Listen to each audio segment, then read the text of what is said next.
The truth is brutal, and it cuts sharper than any blade. They never wanted to destroy you outright. That would have been too obvious, too quick, too easy to spot.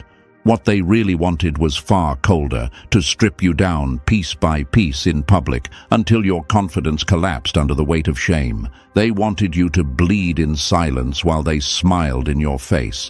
And let's not sugarcoat it, you lived through what most people wouldn't survive. Because what you faced wasn't random drama, and it wasn't just a bad chapter of life. It was organized, it was staged, it was a humiliation ritual meant to break your spirit while the crowd was watching. This is the kind of thing used in toxic power structures, manipulation rings, and even cult-like groups, where public disgrace is the oldest weapon in their arsenal. Why? Because humiliation doesn't just hurt in the moment. It's designed to stain you, to brand you, to make you carry the weight of a lie that wasn't yours to begin with. And whether you realized it or not, you weren't invited to that ritual. You were made into the offering. Think back. Remember how they disguised it. They called it concern. They painted it as discipline. They framed it as you needing to learn a lesson. But in reality, it was nothing less than a psychological execution dressed in a smile. They didn't want to just silence you. They wanted you to doubt your own reflection. They wanted you to apologize for being wounded after they stabbed you. And here's the truth that unsettles them most. You didn't give them the breakdown they prayed for. You didn't lose your mind. You didn't beg for their approval, and you didn't even expose them outright. Instead, you discerned. And that's what saved your life. Because discernment is lethal to manipulators. It's the quiet voice that tells you when something is off, the gut pull that makes you step aside before the trap closes. While they thought you were paralyzed, you were analyzing. While they rehearsed their little play, you were reading their lines before they spoke them. That's why you're still standing now, while they hide in corners, hoping you won't connect the dots for others. Chosen ones, if you've ever felt this in your bones, stop right here and press the like button, subscribe, and keep this voice alive. This is bigger than a video, it's a movement. Every click, every share is a way to throw light on what they tried to bury. Thank you for being here. Thank you for being part of this mission. Now let's go deeper. The silence after what you survived isn't empty, it's charged. It's like standing in the aftermath of a storm, where the air feels different, the sky feels clearer, and the ground still carries the memory of chaos. That's where you are right now. The people who tried to erase you are unsettled by that silence because it means their plan failed. They see you walking in your own lane, not broken but sharper, and it terrifies them because now every move you make is a reminder of the battle they lost. If life were a series, that ritual would have been the season finale. All eyes were on you, waiting for you to collapse, waiting for the credits to roll on your story. But here's the twist. You renewed the show, and this time, the snakes aren't in the cast.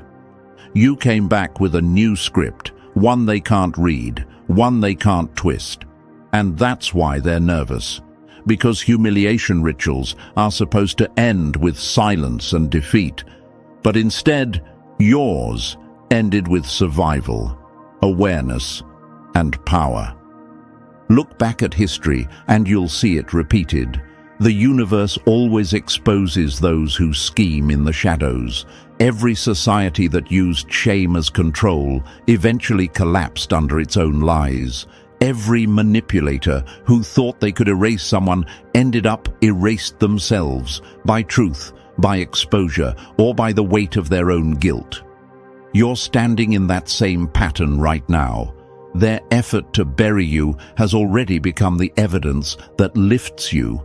And this isn't just about survival, it's about revelation. You now know the system. You've seen behind the curtain. You understand why they needed you weak, why your clarity was a threat, and why your silence wasn't submission. It was strategy. They underestimated your patience, your ability to endure without folding. They thought dragging you through fire would turn you into ashes. Instead, you became proof that the flames couldn't claim you. The story they tried to write for you is over. You hold the pen now, and the universe has a way of making sure that no humiliation ritual, no matter how loud or cruel, ever has the final word. The final word belongs to you. Your discernment, your resilience, your quiet strength that stood tall when the crowd was waiting for you to bow. That's the truth they can't erase. And listen closely, chosen one, because this isn't just another story you stumbled across online. This is your survival guide, carved out of pain you already know too well. You walked through a humiliation ritual designed to strip you bare, yet here you are, still breathing, still sharper than they ever expected. That alone proves you're not ordinary. Most would have folded, most would have drowned in the shame, but you didn't, and that's why you're here with me right now. So here's what I need you to do. If you know deep down that discernment saved your life, drop the number 777 in the comments. That's the mark of someone who sees through the masks, someone who knows how dangerous it is to be awake in a world that wants you asleep. And if this message is striking your heart, don't just listen quietly. Press that like button, subscribe, and stand with this collective voice of survivors. Every click keeps this truth alive.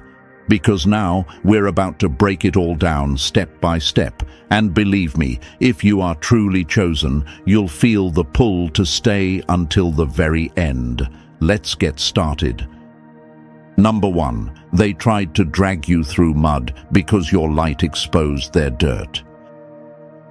They didn't attack you because you were weak. They attacked you because you revealed what they wanted hidden. Let's call it what it is. They didn't humiliate you because they thought you were beneath them. No, your presence was the mirror that exposed just how filthy they really were. You walked into spaces where lies were the language, where manipulation was the handshake, and where betrayal was just another strategy.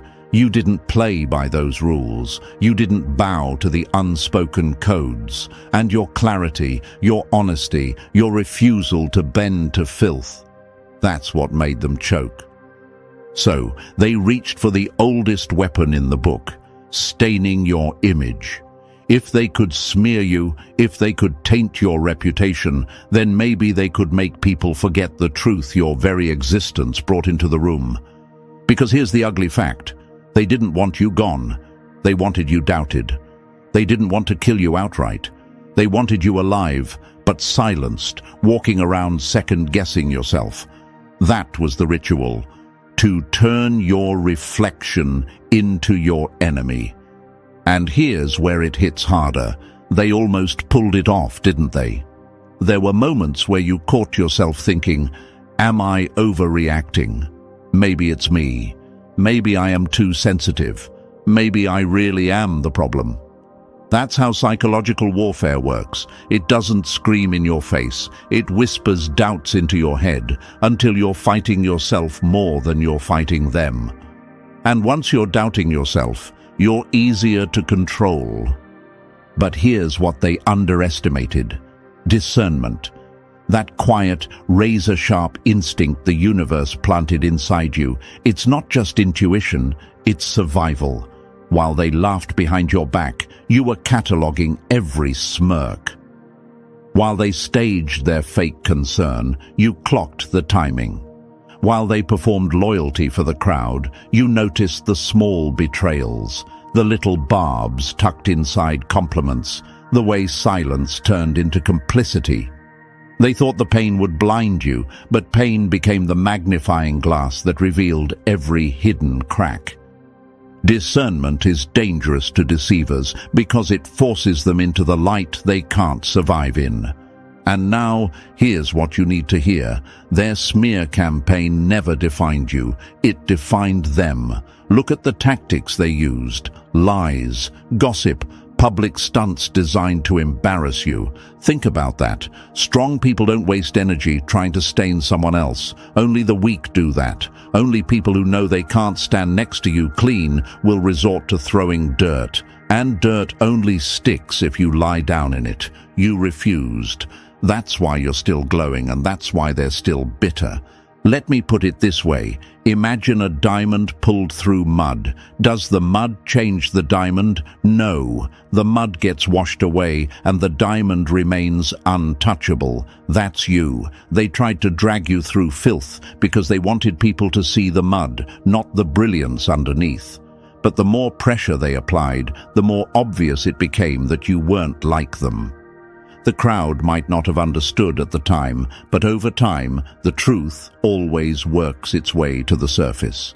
And I know what you might be asking yourself right now. If I was so dangerous to them, why didn't they just leave me alone? The answer is simple, because your existence was already too loud. Even in silence, you were a threat. Even when you said nothing, your spirit made noise they couldn't ignore.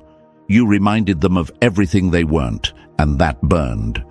So they tried to turn the spotlight on your flaws, to distract from their own filth. Here's another hard truth. They weren't fighting you. They were fighting the reflection of themselves that your purity forced them to see. Your clean spirit made their corruption undeniable. And instead of changing, instead of facing themselves, they chose the coward's route. Attack the mirror, stain the glass, smear the reflection. But mirrors don't break that easily, and you didn't shatter the way they expected. They wanted your silence to be shame, but it became strategy. They wanted your tears to be weakness, but they became clarity. Let's talk about that silence for a moment. People may have wondered why you didn't clap back, why you didn't scream louder, why you didn't expose everything you knew. But that silence wasn't weakness, it was control. You knew that reacting would only feed the fire. You knew that your restraint was more unsettling than any outburst, and in holding back, you allowed their true colors to bleed through without interference. That's why, now, when the dust has settled, the record is clear. You didn't have to shout. Time shouted for you. So what's the outcome? The very humiliation they designed for your downfall became your testimony of resilience. What was meant to stain you ended up staining them. What was meant to silence you ended up sharpening your voice. And what was meant to bury you became the soil where your discernment took root and grew stronger. And here's the part that makes them restless at night. You can't be humiliated the same way twice. Once you wake up, once you've seen the patterns, you'll never fall for the setup again. You'll walk into rooms and spot the traps before the nets even drop. You'll see the shade in the compliment, the betrayal in the handshake, the lie in the smile. And that makes you unbreakable. That makes you untouchable. That makes you the one thing they can't stand, a survivor with eyes wide open. So if you've been questioning why you had to go through it, here's your answer. They tried to stain you because they couldn't stand beside you. They tried to drag you down because your very existence was proof of everything they lacked. They wanted to erase you, but instead they exposed themselves. And now you carry that power forward, not just as someone who survived, but as someone who woke up, someone who understands the game and refuses to play it, someone who knows that discernment isn't just instinct, it's armor. And with that armor, you're walking into every new space knowing you can't be touched the same way again. Once you've been dragged through mud and still shine, there's nothing left they can do to dim you. Number 2. Rejection wasn't them turning you away.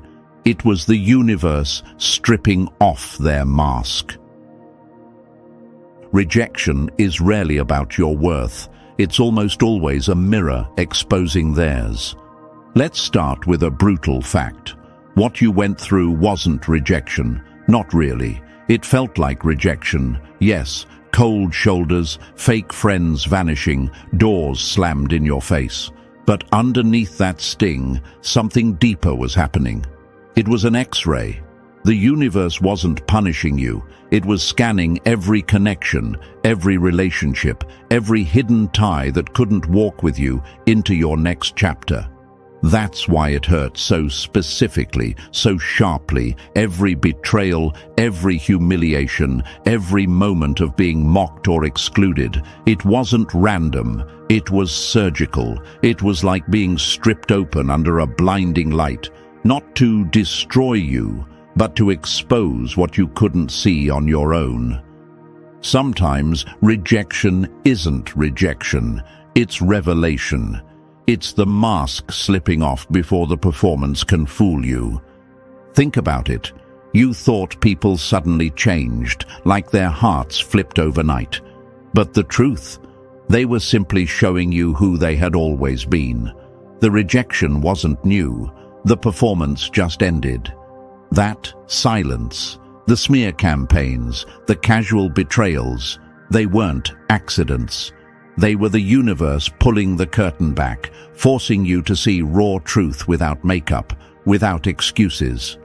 Now, I know the question boiling in your head, but why did it have to be so loud? Why did it have to be so public, so humiliating, so messy? Because if it had been quiet, you would have explained it away. You would have kept making excuses for them in private. You would have carried dead weight, smiling masks, and hidden daggers into your future. That couldn't happen. So the universe made sure it was undeniable, loud enough to echo, painful enough to brand itself into your memory, final enough that you could never unsee it again. Imagine this. You're walking with a backpack you don't realize is filled with bricks. It feels heavy, but you've carried it so long that you think it's normal. Then suddenly, someone rips it off your shoulders in the middle of a crowd. You feel naked, embarrassed, furious even. But later you realize they didn't steal from you. They freed you. That's what rejection really was. They were removing bricks disguised as friends. The things you lost weren't losses at all. They were illusions dissolving under the weight of truth. You didn't lose true relationships. You lost masks. You didn't lose opportunities. You lost distractions dressed up as blessings. What you gained was sight. You learned to read the tension in a fake smile. You learned to hear the poison in a sweet tone. You learned to trust your gut the first time instead of waiting for evidence. That discernment was paid for in pain, but it's priceless now. Let's ask another question. If I was being refined, why did it feel like punishment? Why did it feel like everyone was against me? Because exposure feels cruel in the moment. It feels like the ground crumbling under your feet. But purification is never gentle. Think of fire refining gold. Think of storms clearing dead branches from trees. Think of surgery cutting open the wound before healing can start. None of that feels kind, but all of it is necessary. Imagine a surgeon walking into the operating room with gloves, a scalpel, and a bright light. If you don't know what's happening, it looks like an attack. You're strapped down, cut open, exposed in front of strangers. But it's not punishment. It's precision. It's saving your life. That's what your rejection was. Surgical exposure. It cut away what was rotting, what was fake, what was designed to hold you hostage in silence. They didn't throw you out. You were delivered. They didn't reject you. You were redirected. And let's be real, you saw the patterns, didn't you? You noticed the timing. You noticed how quickly loyalty crumbled the moment you didn't play along. You noticed how some people celebrated your downfall a little too eagerly, as if they'd been waiting for it all along. That wasn't coincidence. That was exposure. You weren't losing allies. You were discovering who was never with you. Imagine standing under a black light in a dark room. At first, everything looks fine, but once the light switches on, the stains appear, the dirt glows, the hidden mess can't be ignored. That's what happened when rejection hit. The black light flipped on. The people around you couldn't keep their true colors hidden anymore, and now you're standing in a different place. What felt like loss became purification. What looked like isolation became insulation. You weren't being punished. You were being prepared, because where you're going, only the authentic can follow. Everything fake had to be flushed out, publicly, painfully, and permanently. Rejection isn't the universe pushing you down. It's the universe pulling you through. And here's the most powerful part. You'll never see rejection the same way again. The next time someone tries to push you aside, you'll pause and ask, is this rejection or is this protection? That's discernment. That's clarity. And once you have that, you stop begging to sit at tables that poison your spirit. You stop chasing doors that were never meant to open for you. You stop crying over masks that fell off and shattered. So let me tell you this with no softness. You weren't rejected. You were refined. You weren't excluded. You were extracted. And now, every step you take forward is lighter, sharper, cleaner. The ritual of humiliation tried to break you, but all it did was X-ray the room and show you who belonged and who didn't. And you, chosen one, you didn't just survive it. You saw it, and once you've seen, you can never be fooled again. Number 3. They didn't want you gone. They wanted you caged and quiet.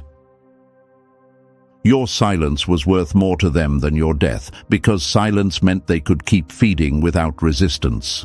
Let's strip the mask off this one. They didn't want you dead. Death would have been too obvious, too messy, too easy to expose. No, their plan was darker. They wanted you alive but numb. They wanted you walking but disconnected. They wanted you doubting your own thoughts, second-guessing your every instinct, slowly cutting the wire between you and your inner compass. Because once you no longer trusted yourself, they knew they could control you without lifting a hand. And that's the twisted brilliance of it. Enemies don't always show up with knives or open threats. The most dangerous ones smile while they plant seeds of doubt. They laugh while slipping poison into the conversation. Every joke comes with a sting. Every compliment carries a shadow.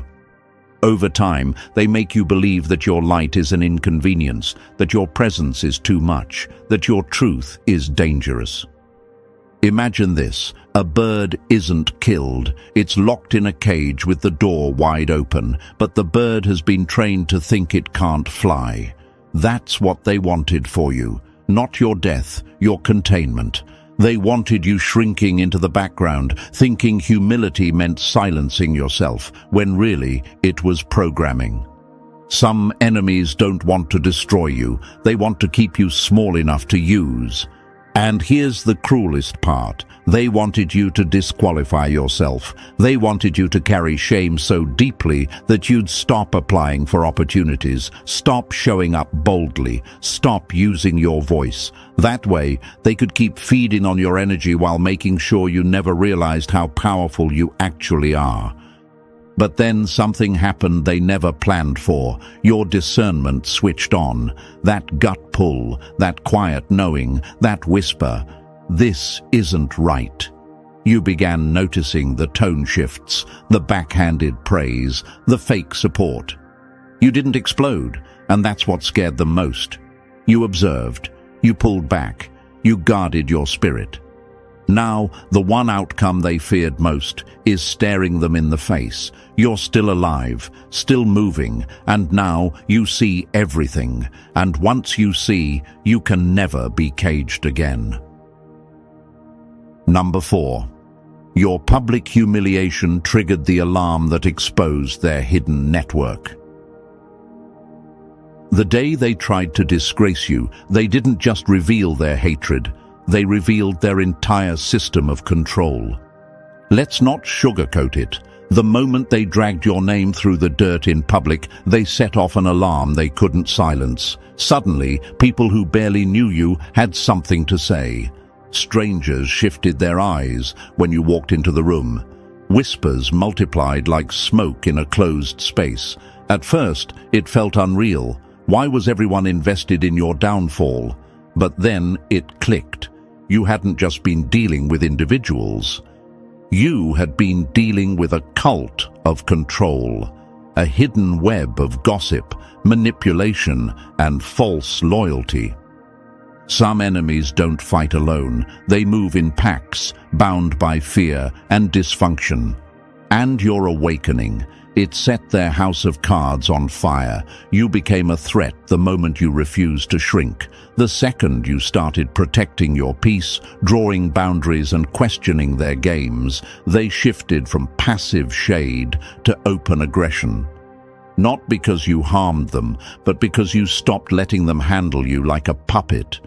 Imagine this. You flip on the light in a dark basement. Cockroaches scatter in every direction. They were always there. You just couldn't see them until the light exposed them. That's exactly what your humiliation ritual did. It showed who was whispering behind closed doors, who smiled in your face but smirked in your absence, who pretended to be neutral but quietly fueled the fire. That wasn't chaos. That was coordination. And here's the kicker. Coordination doesn't come from strength. It comes from fear.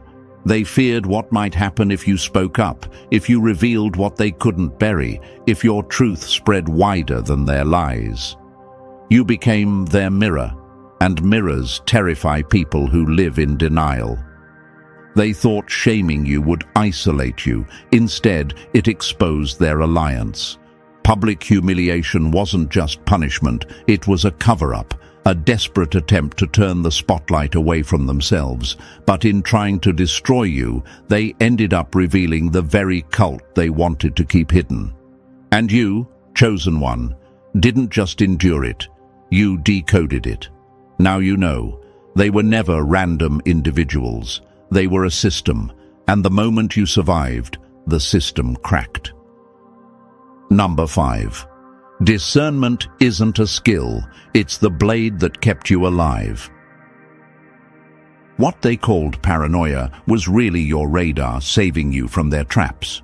Let's get this straight. Discernment is not some soft trait you carry like a personality quirk.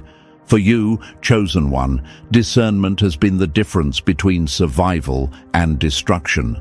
While most people treat intuition like background noise, sometimes noticing it, often ignoring it, you've lived through betrayals wrapped in smiles. You've seen sabotage hiding behind helping hands. You didn't have the luxury of brushing off your instincts.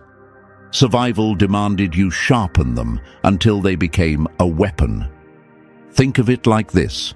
While everyone else is walking blindfolded, you're moving with night vision. Your discernment isn't a whisper, it's a siren. It scans every word, every gesture, every pause in the air. You don't just sense energy, you track it. You catch the hesitation in someone's laugh, the sharpness hidden in a compliment, the sudden silence that speaks louder than words. To outsiders, it looks mysterious, even suspicious. To you, it's simple. Your life has depended on it. Discernment isn't luck, it's your built-in radar screaming, "Move now, or you'll regret it later." And how many times did it save you?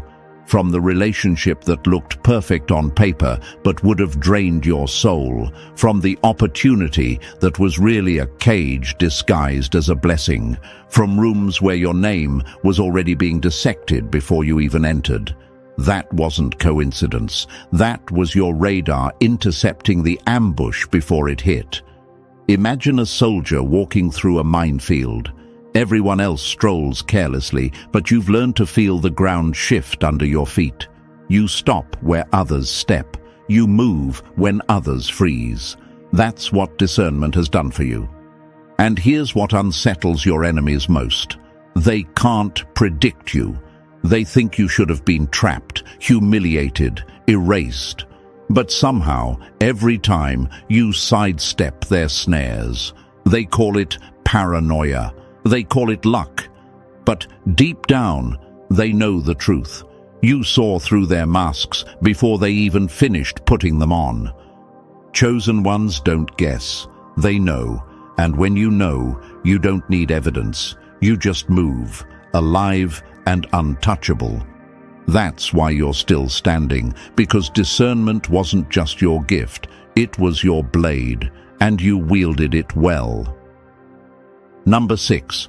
They tested you like a threat because your truth shattered their illusions. They didn't test you to understand you. They tested you to break you because your very existence proved their lies couldn't stand. Make no mistake, chosen one, they never tested you out of curiosity. It wasn't admiration, it wasn't respect. It was fear. Fear of what you carried. Fear of what your presence revealed without you even trying. You didn't walk in waving banners or shouting your worth. You simply showed up with a pure heart, clear intentions, and no hidden agenda. And that alone shook them to their core. You were proof that healing is possible, proof that forgiveness doesn't require revenge, proof that someone can walk through fire and still come out unburned, still soft-hearted, still uncorrupted. You didn't just say truth, you embodied it. And for people who built their survival on manipulation and control, your presence wasn't comforting, it was confronting. You were the mirror they never asked for, and mirrors don't lie. Think of it like this. Counterfeit money looks real until it's placed next to the genuine bill. That's what your life did to them. You exposed the cracks they worked so hard to hide. You weren't trying to expose them, but your choices, your energy, your dignity, all of it became the proof they couldn't fake. So they had to test you, not to understand you, but to discredit you. They wanted to know if your light was real or just another performance like theirs. That's why they pushed you, mocked you, and provoked you. They needed to see if you'd crack under pressure, if you'd retaliate, if you'd fold like they would. But you didn't. You stood. You kept your dignity after they stripped you of everything, and that's when they realized you weren't one of them. You couldn't be bought. You couldn't be converted. You couldn't be controlled. You weren't too much. You were too real for their illusions to survive. That's why they called you too sensitive or too deep. It wasn't truth, it was projection, because what you carried threatened everything fake about them, and that's why they treated you like an enemy, not because you attacked them, but because you proved, simply by existing, that they could not fake forever. Number 7. When their shadow games failed, they built a circus to distract from their defeat. The louder they screamed about you, the clearer it became. They had nothing left but noise. It always begins in the shadows, whispers behind closed doors, accidents that weren't accidents, subtle setups designed to bleed you out slowly, all while keeping their hands clean. They wanted you to self-destruct without anyone ever tracing it back to them, but you didn't. You noticed. You adjusted. You kept showing up when they expected you to vanish, and that unsettled them. Private sabotage only works when you're blind to it, but once your eyes opened, their grip slipped. The shade lost its sting, the quiet sabotage lost its power, and that's when fear pushed them into desperation. If they couldn't destroy you in silence, they would drag you into the spotlight and build a spectacle around your name. When whispers fail, cowards turn to noise. Imagine this, a thief caught mid-act. Suddenly they start shouting about someone else, hoping the crowd looks away from their crime. That's what they did. They inflated your flaws. They dragged your past into rooms where it didn't belong. They twisted stories, exaggerated mistakes, and turned the volume high enough to drown out your truth. It wasn't about facts, it was about force.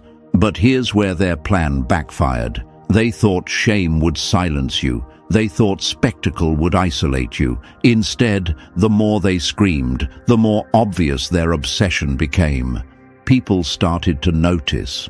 When someone spends that much energy tearing down someone who isn't even fighting back, questions start getting asked. Who's really the problem here? Why are they so invested in destroying you if you're nothing?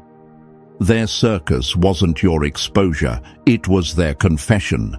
The stage they built to shame you became the spotlight on their own sickness. Every accusation revealed their obsession. Every smear revealed their insecurity. And you endured. You didn't collapse. You didn't clap back. You let their fire burn out under its own weight. In the end, you outlasted their circus. And that survival wasn't just victory, it was proof. Proof that you were never the problem. Proof that their control had already slipped away. Number 8. They tried to bury you in shame, but you turned it into oxygen. Shame was their weapon, but it became your training ground. Understand this. Embarrassment wasn't the end goal. Their real ritual was shame. They wanted you suffocated, replaying their words on loop, questioning yourself long after they stopped speaking. Their goal was simple: make you turn against yourself. Because once you're at war with your own reflection, they don't even have to lift a finger. But you didn't drown. You adapted, slowly, painfully, powerfully. Every time they dragged you deeper, something inside you shifted. You weren't just sinking, you were transforming. You began to see the tricks for what they were. The gaslighting, the guilt trips, the twisted truths. They lost their magic when you stopped trying to argue with people who needed you to play the villain. They thought silence meant defeat. It really meant evolution. Imagine being thrown into an ocean without warning. At first you panic, you fight the waves, you swallow water. But then you learn. You find rhythm in the chaos. You grow gills. That's exactly what happened to you. In an environment so toxic others would collapse, you learned to stay clear-headed. You built peace in the middle of storms. The very shame meant to suffocate you became your oxygen. Those attacks sharpened your emotional intelligence. The same rooms that once triggered you became training grounds. The same insults that once broke you became data points. Where others would drown, you became a deep diver, able to read currents before they even formed. They didn't realize teaching you to breathe underwater only made you unstoppable. Now, when manipulation shows up, you don't panic. You've already trained in deeper waters. You know how to recognize the shift in tone, the trap in a compliment, the game before it even begins. They wanted you terrified of the deep, but now you are the deep. They can't drown you in shame anymore because you've turned it into your strength. And that's the irony. They tried to bury you, but instead they built your endurance. You no longer fear the weight of their words. You don't suffocate in their silence. You breathe where others choke. That's why their rituals failed. You didn't just survive them, you mastered them. Number 9. They wrapped chains in the words love and loyalty, but it was a ritual of sacrifice. Not every I love you is love. Sometimes it's the wrapping paper around a cage. They didn't come at you with knives in their hands. They came with soft words: love, loyalty, family. Words designed to make you drop your guard. Words you wanted so badly to believe. And for a time, you did. But beneath those phrases was never love. It was a ritual. A slow, methodical grooming for sacrifice, disguised as care. Every concern they voiced wasn't protection, it was a leash. Every favor they extended wasn't generosity, it was a trap. Every time they called it loyalty, what they really meant was control. And the family they promised? It wasn't a home, it was a cage. The deadliest blade isn't metal, it's manipulation wrapped in affection. The knife they prepared for you was never physical, it was psychological. The plan was the slow death of your potential, your joy, your future. They wanted you drained, yet grateful. That was the trick. They wanted you to thank them while they bled you dry, but your discernment wouldn't let it slide. Even when your mind couldn't explain it, your spirit picked up the pattern. You saw how help always came with strings. You noticed how love always demanded your silence. You realized what they called protection was really preparation for your downfall. Imagine a lamb being led with ribbons around its neck, believing it's loved, while in reality it's being groomed for slaughter. That's what they tried to make of you, but you woke up before the blade could fall. Once you recognize that a leash is not love, you stop mistaking captivity for care. The truth rattled you, but it also set you free. Because once you saw the ritual for what it was, you stopped playing their game. You stopped mistaking manipulation for devotion. You stopped handing over your power in the name of loyalty. The knife they raised was never meant for your body. It was meant for your spirit. But you survived. Your discernment cracked the illusion wide open. And now, instead of walking away drained, you walk away alive, wiser and untouchable. Number 10. Your spirit was the mirror. They couldn't escape, so they tried to smash it. They didn't hate you for what you did. They hated you for what your presence exposed. The venom they spat at you was never really about you. It was about the reflection you held up, without even trying. Your spirit, uncorrupted and clean, became a mirror they couldn't stomach. You weren't just yourself. You were a reminder of everything they buried, denied, and plastered over with lies. For years they built walls around their shame. They patched cracks with excuses, painted rot with fake smiles, and mastered the art of performance to cover regret. Then you showed up. Not loud, not forceful, just honest, pure, and untwisted. And suddenly, all their carefully hidden decay lit up in your presence like mold under a blacklight. Your truth didn't insult them, it exposed them. That's why their anger felt so irrational, so venomous. They weren't mad because you wronged them. They were mad because you reminded them of the gap between who they pretended to be and who they truly were. That gap was unbearable. And instead of facing it, they turned their rage on you. Imagine someone standing before a mirror. They don't like what they see. Instead of changing themselves, they smash the glass. That's what they tried to do to you. Your spirit was their mirror, and rather than heal, they attacked the reflection. They thought if they broke you, they could erase the truth you carried. But mirrors don't vanish when shattered. The truth still stares back, undeniable. They fought you not because you were their enemy, but because you made denial impossible. So they lashed out. They tried to dim your light, to twist your words, to drag you down into their shadow. But here's the twist. They failed, because their hatred was projection, their venom was fear, and their war was never with you. It was with the reflection they couldn't bear to face. And you endured. While their spirit drowned in shadow, yours stayed clean. While they collapsed under denial, you survived under truth. That's why their hate felt so heavy. It wasn't personal, it was survival. But the reflection remains, and so do you. Number 11. What they called bullying was the universe marking you different. They thought they were mocking you, but they were stamping you with proof you'd never belong to their crowd. Let's cut straight through it. What happened to you wasn't ordinary bullying. It looked like that on the surface, sure. The whispers, the laughter, the staged humiliation. But it was bigger. It was initiation. A brutal rite of passage that masqueraded as rejection. The world may have called it shame, but in truth, it was the opening act of your elevation. Here's the paradox they'll never admit. Real power rarely comes dressed in comfort. It almost always comes wrapped in disgrace. The deeper the fall looks in public, the higher the rise is in private. You weren't randomly targeted.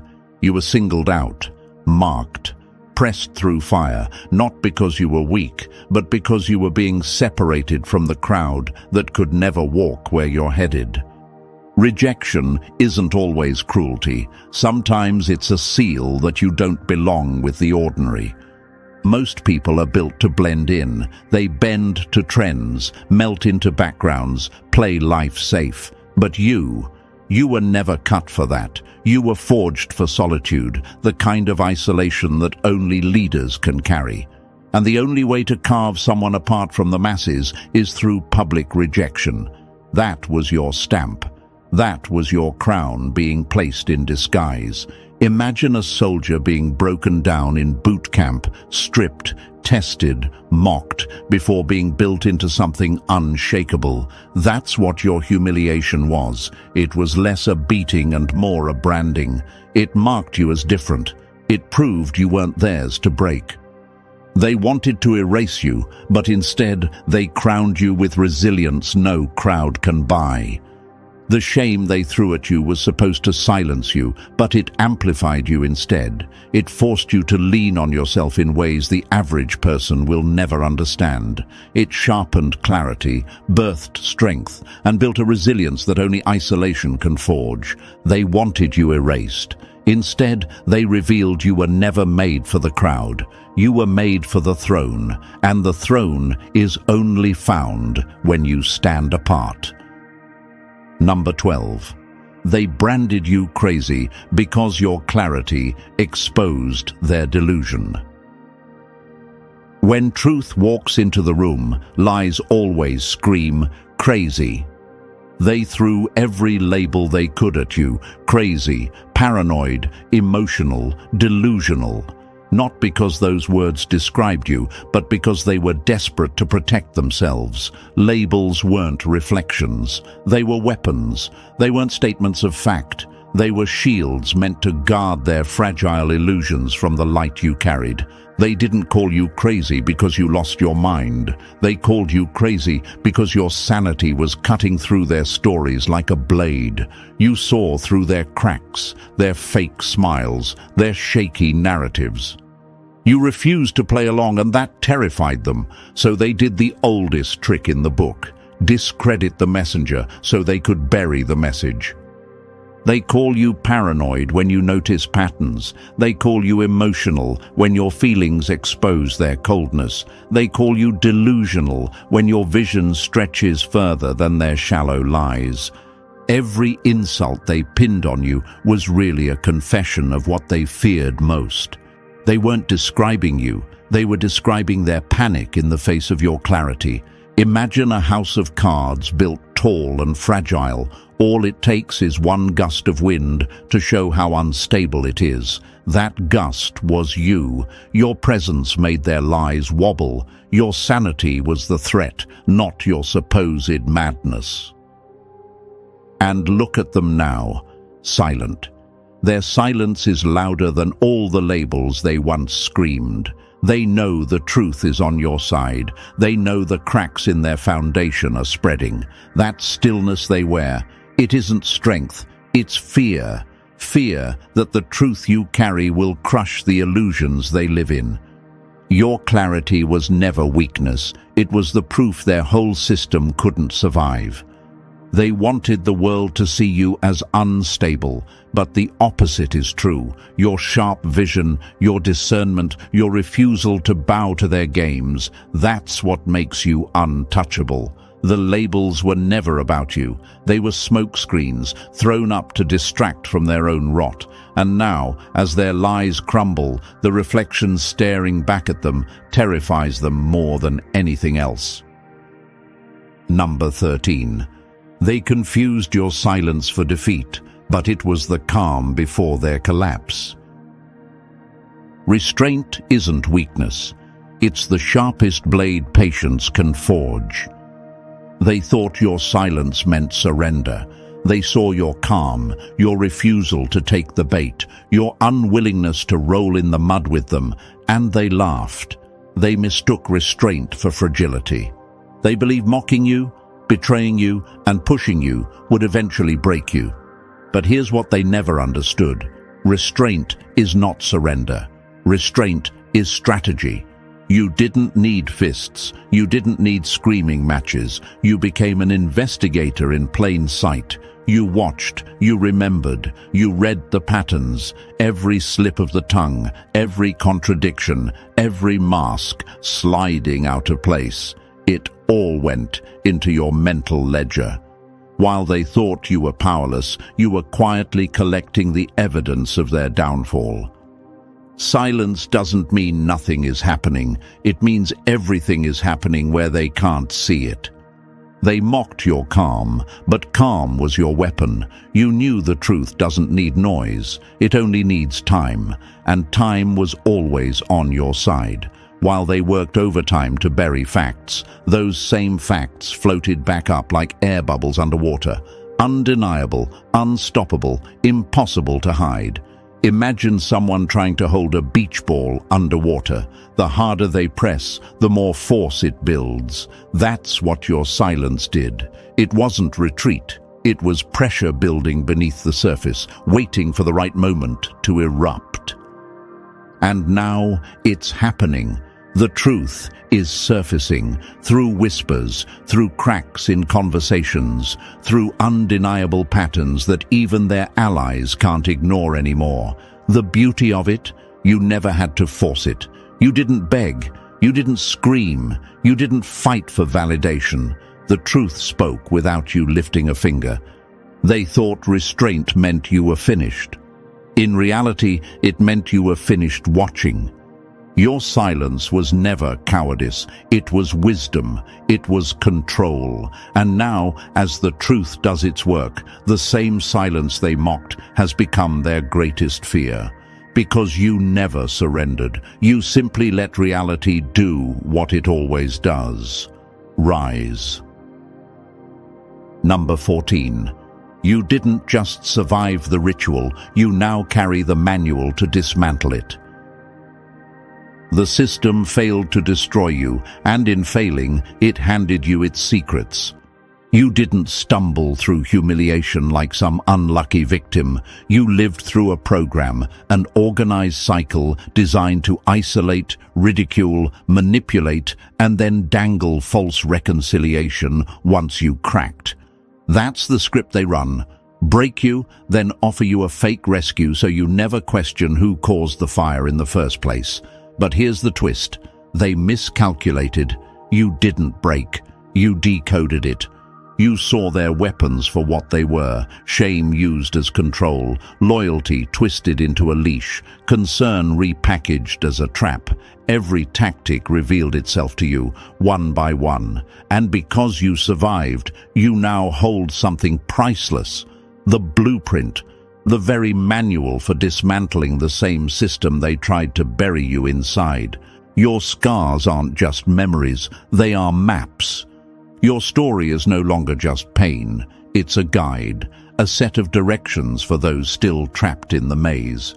You can show them where the traps are hidden, how manipulation disguises itself, and how to walk away with soul intact. What was meant to erase you has become clarity, knowledge, and weaponry. Imagine escaping a locked room, then handing the key to everyone else still inside. That's what you carry now. Your discernment didn't just save you, it shattered their program's biggest advantage: silence, confusion, and self-doubt. You proved their love was nothing but control. You exposed their loyalty as nothing but chains, and by doing so, you broke their monopoly on truth.